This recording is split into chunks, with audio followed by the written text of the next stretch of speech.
28 degrees at 2:47 in the afternoon. It was in the early 20s this morning.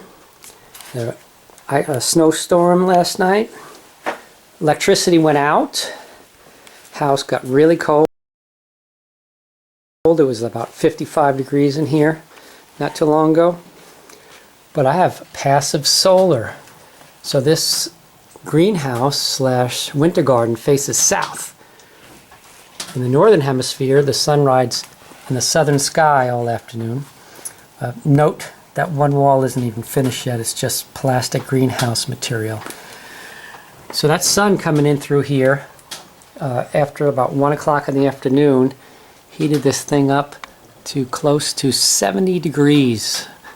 I'm sure it's hotter up at the top. And note at the top there's no insulation. I haven't even finished the insulation on the ceiling yet. That's just aluminum for the deck above, which just wicks the heat right through.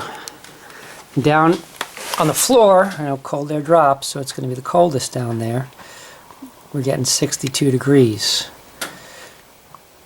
Pretty darn good. It's heating up this room, and even some heat is going into the kitchen here.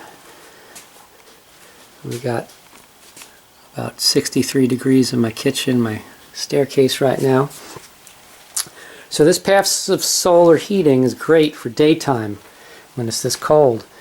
When the night falls, when the grid down, it's going to get into the single digits tonight. We switch over to wood. Get that wood stove burning, and this wood stove is set up a little differently. The pipe goes horizontally across the top of the room, so all that heat is going to come out of that pipe and not as much out the chimney as a typical wood stove. So I'm going to get a lot of heat out of the wood that I put in there. So note, with these wood stoves, you want to keep the door shut, keep the vent to a minimum, keep them burning slow. You have that door open, it acts almost like a fireplace.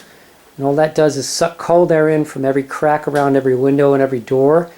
And the only place is warm is in front of the fireplace. So wood stoves are a lot more efficient as long as you keep the door shut and keep that vent to a minimum.